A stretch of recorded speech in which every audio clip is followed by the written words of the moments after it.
Vous êtes sur Télé Pluriel. Merci de votre fidélité, Madame, Messieurs, bonsoir. À la une de l'actualité, le président du Sénat de la République, Dieu seul Simon Vera, accuse les responsables du ministère de la Justice de faux et usage de faux après la publication d'une note en relation avec l'arrestation de Maître André Michel qui émanerait du CSPJ mais qui en réalité aurait été écrite au ministère de la Justice. Le parlementaire affirme qu'on est en présence d'un pouvoir qui est en rébellion contre la Constitution, qui cherche à tromper la vigilance des citoyens.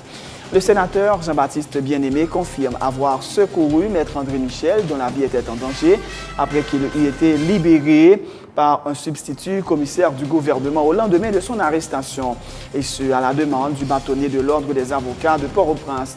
Le parlementaire dément toute information selon laquelle les sénateurs se seraient introduits au parquet pour libérer un prévenu. Le sénateur Jean-Baptiste Bien-Aimé fait état d'un plan du pouvoir qui visait à assassiner l'opposant politique et pointe du doigt un conseiller du chef de l'État. Il annonce par ailleurs l'interpellation la semaine prochaine des ministres de la Justice, de l'Intérieur et des Affaires étrangères.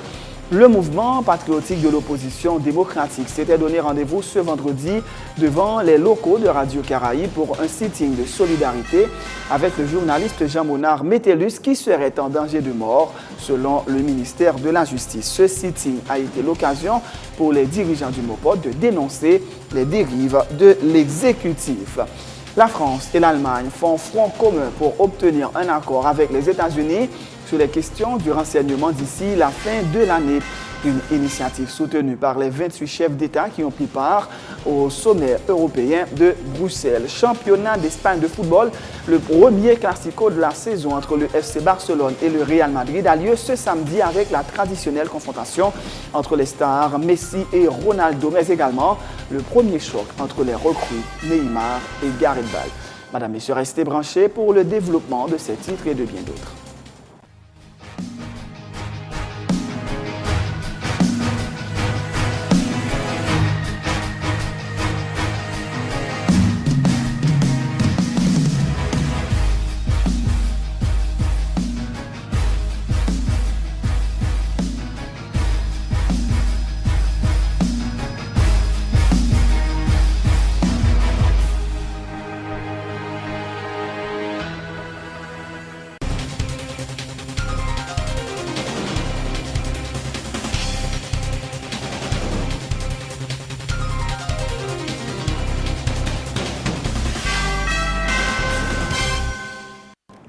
De recherche, bienvenue dans le développement du journal. Le président du Sénat de la République, Dieu seul Simon Vera, accuse les responsables du ministère de la Justice de faux et usage de faux après la publication d'une note qui émanerait du CSPJ mais qui en réalité aurait été écrite au ministère de la Justice. Dieu seul Simon Vera affirme avoir repéré 3 indices qui pourraient le confirmer, citant notamment l'adresse du ministère de la Justice au bas de la correspondance qui porte la signature du président du CSPJ. Le parlementaire affirme qu'on est en présence d'un pouvoir qui est en rébellion contre la Constitution et qui cherche à tromper la vigilance des citoyens et qui ose parler d'état de droit. Dieu seul Simon Vera. Il y a un avocat qui a enlevé à CSPJ pas rien. Il y a des gens qui sont emprisonnés illégalement, CSPJ pas rien. Donc nous finissons par nous compte que le pouvoir exécutif a fait persécution. Le pouvoir judiciaire a trahi pour petit, seul pouvoir qui là, je dis à la ressource population et le pouvoir législatif. Après la justice, nous ne disons pas qu'est-ce que faire. Nous ne pouvons pas respecter la Constitution et la loi. Les gens qui ont les gros moyens, le président Madeli pour une baille pour des comptes là. Et les gens connectés ça avec sa président Madeli qui est dans le JB Damien, ça veut tout faire en deux pays là. Dans 2 ans et demi, c'est ça qu'a fait. Les temps de déclaration de fait dans l'ordre, on dit qu'il y a 3 pouvoirs, mais plus beaucoup de pouvoir exécutif là, ça veut dire par exemple que rien président Matéli dit en jouet. Tout ça dit au Maroné et il y a à l'exécution.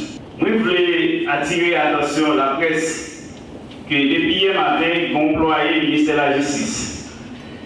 Et bien bon là, c'est Eddy Laguerre qui n'a plus de communication. Il est posté sur Facebook, tout le monde qui est dans le il est marqué ZPT, il est marqué en bas ZPT. qui a écrit sur Facebook que CSPJ va prendre position sur l'affaire sénateur dans le grand prisonnier. Depuis les messieurs, ça a posté bagaille, ça m'a suivi, et finalement, c'est une machine ministère de la Justice qui a marché dans toute institution, dans toute radio pour porter notre aller. Et m'a dit la presse, il y a deux éléments que nous fait. Ma nous sous site. Monsieur Stanley Ricard, à regarder pour nous, l'aide côté on dit même mon lui choisir mon cahier. On regarde en tête là, et regarder en tête notre sac social là, pour regarder si c'est même bagarre. Premier bagage pour nous regarder. Deuxième bagage pour nous regarder, on nous dit allez Alexis Joseph. Notre sac c'est qui est allez Joseph Alexis. On deuxième bagage là encore. Troisième bagage pour nous regarder, vous regarder en bas notre là qui écrit adresse ministère de la Justice. Ça veut dire que nous allons pouvoir dans le dernier niveau qu'a fait Isaïe de faux, il y a trop de vigilance tout le monde et oser à parler de l'état de droit. Le sénateur Jean-Baptiste Bien-Aimé confirme avoir secouru l'avocat André Michel, dont la vie était en danger après qu'il eût été libéré par un substitut commissaire du gouvernement au lendemain de son arrestation. Le parlementaire affirme avoir répondu à l'appel du bâtonnier de l'Ordre des avocats de Port-au-Prince, Carlos Hercule, qui estimait que la vie du militant politique André Michel était en danger. Le sénateur Jean-Baptiste Bien-Aimé fait état d'un plan du pouvoir qui visait à assassiner l'opposant politique et pointe du doigt un conseiller du chef de l'État. Le parlementaire dément une fois de plus toute information selon laquelle des sénateurs se seraient introduits au parquet pour libérer un prévenu. Nous voulons préciser, dans le cas de André Michel là, pas Jean conseiller président dit, ni M. Adel, ni le commissaire du gouvernement, n'a aucun moment pas gagné des sénateurs qui étaient pénétrés dans le greffe par quel de Port-au-Prince pour totalement Mme Michel.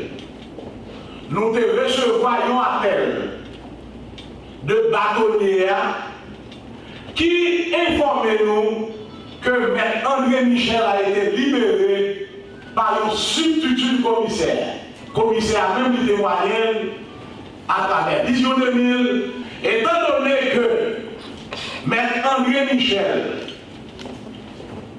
trahi par le pouvoir judiciaire, persécuté par le pouvoir exécutif, il n'a pas gagné aucun autre recours que ce pouvoir législatif là.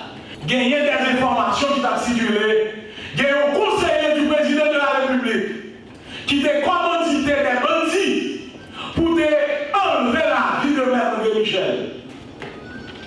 Il y a un conseiller qui prend la radio, il y a un conseiller qui parle de pulsion, c'est nous qui t'ai cité comme un monde qui a gagné un groupe bandit et qui a gagné un série pour te piquer M. André Michel. Comme nous-mêmes, nous devons sauver la vie de M. André Michel, la ville est en danger, et nous devons faire appel, même Jean-Baptiste bâtonnier à fait, pour te dire qui Jean-Nous a aidé M. André Michel. Et effectivement, moi-même, comme sénateur de la République, Jean-Baptiste Bien-Aimé, nous sommes déplacés avec machine PAM.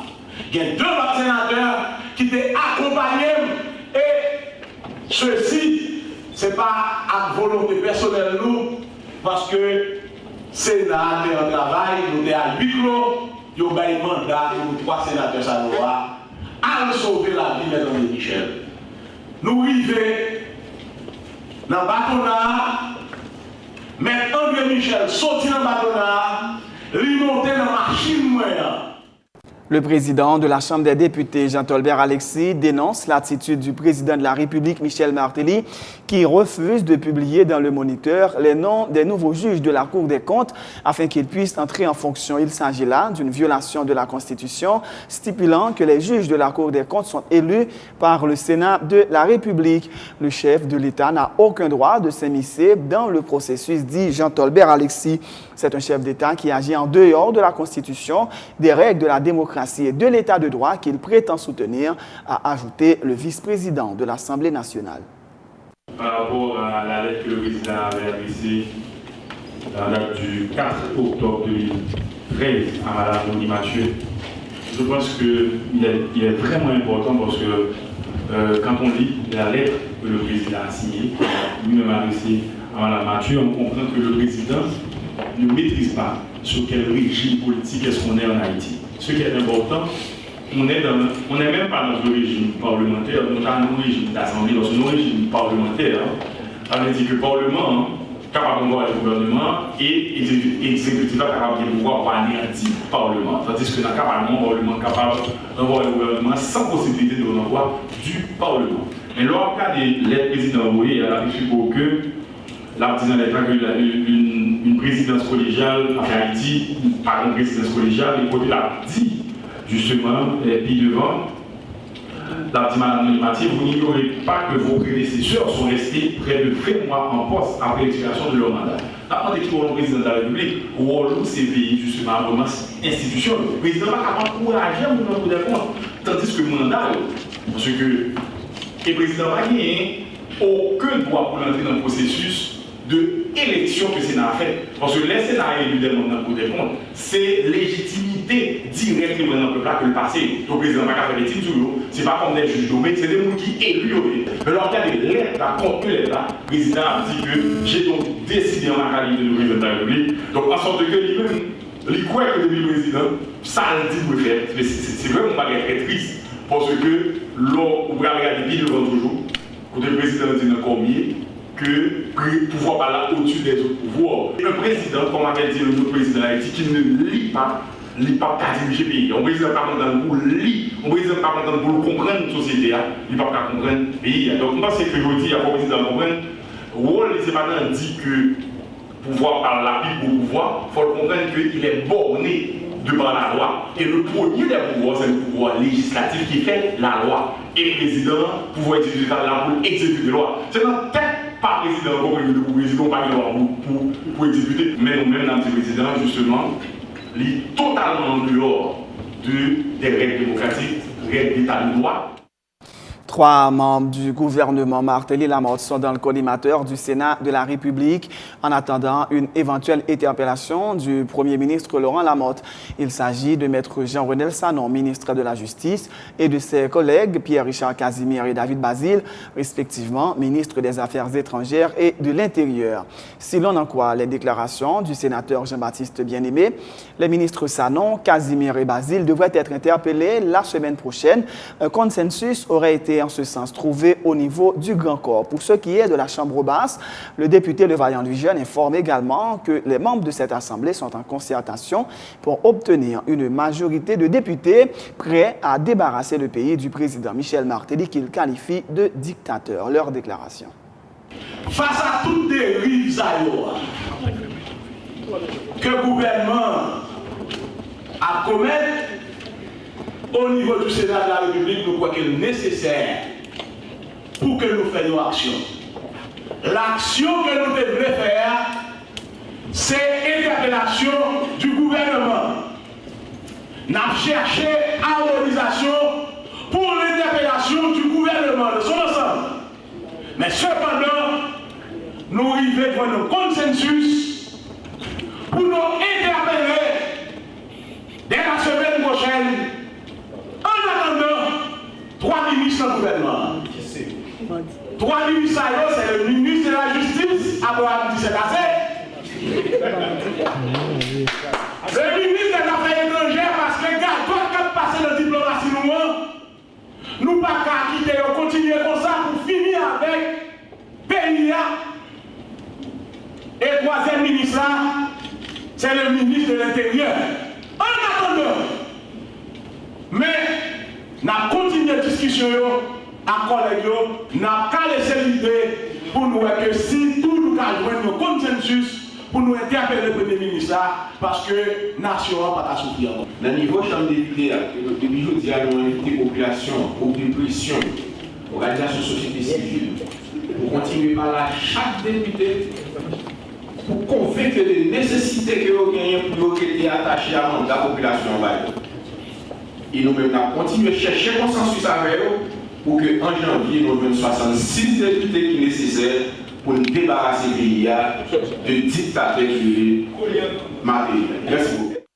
Le mouvement patriotique de l'opposition démocratique s'était donné rendez-vous ce vendredi devant les locaux de Radio Caraïbe pour un sitting de solidarité avec le journaliste Jean-Monard Metellus dont la vie était menacée. Le ministère de la Justice avait annoncé il y a quelques jours un projet d'attentat contre le présentateur vedette de l'émission Ramassé. Ce sitting a été l'occasion pour les dirigeants du MOPOD de dénoncer les dérives de l'exécutif. Emmanuel Paul, reportage.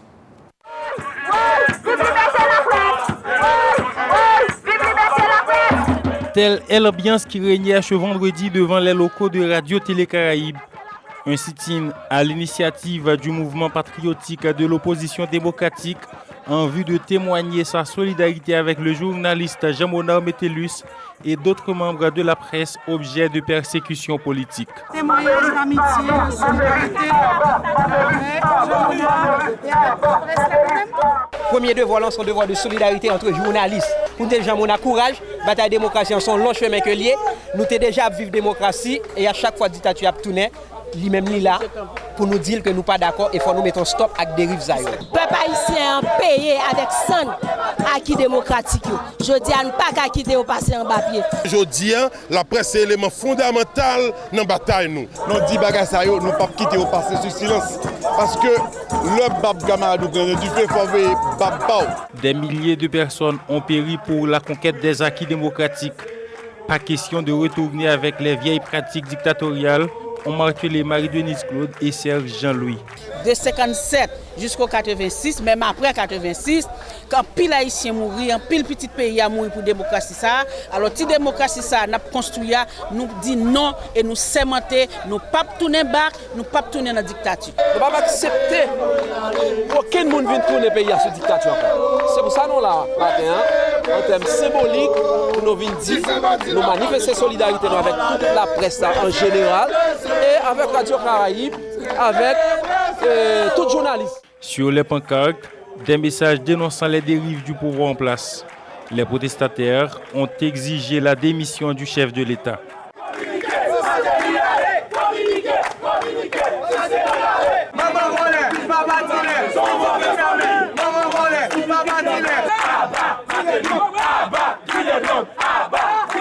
Le présentateur vedette de l'émission Ramassé sur Radio Caraïbe se félicite de cet élan de solidarité envers lui.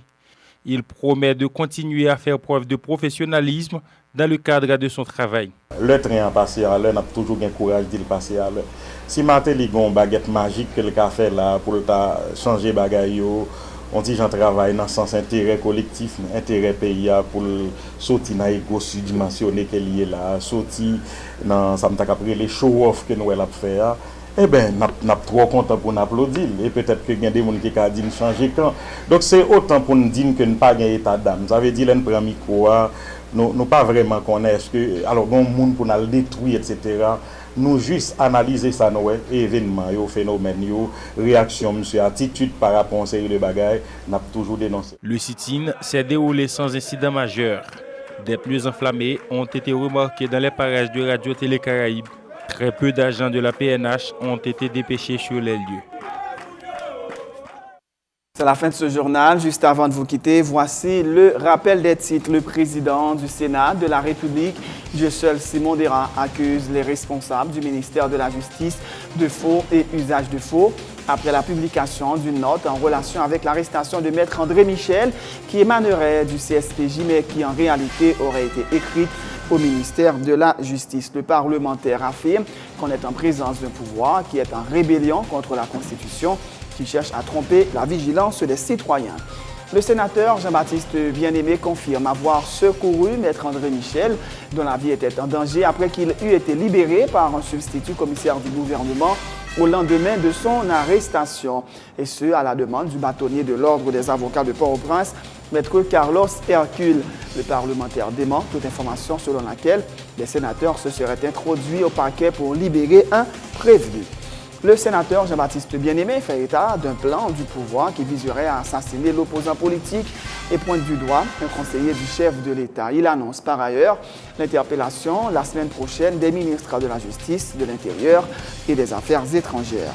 Le mouvement patriotique de l'opposition démocratique s'était donné rendez-vous ce vendredi devant les locaux de Radio Caraïbe pour un sitting de solidarité avec le journaliste Jean-Monard Métellus qui serait en danger de mort selon le ministère de la Justice. Ce sitting a été l'occasion pour les dirigeants du MOPOD de dénoncer les dérives de l'exécutif. La France et l'Allemagne font front commun pour obtenir un accord avec les États-Unis sur la question du renseignement d'ici la fin de l'année. Une initiative soutenue par les 28 chefs d'État qui ont pris part au sommet européen de Bruxelles. Championnat d'Espagne de football, le premier classico de la saison entre le FC Barcelone et le Real Madrid a lieu ce samedi avec la traditionnelle confrontation entre les stars Messi et Ronaldo, mais également le premier choc entre les recrues Neymar et Gareth Bale. C'est la fin de ce journal. Merci de l'avoir suivi. Bonne suite de programme et bon week-end sur Télé Pluriel.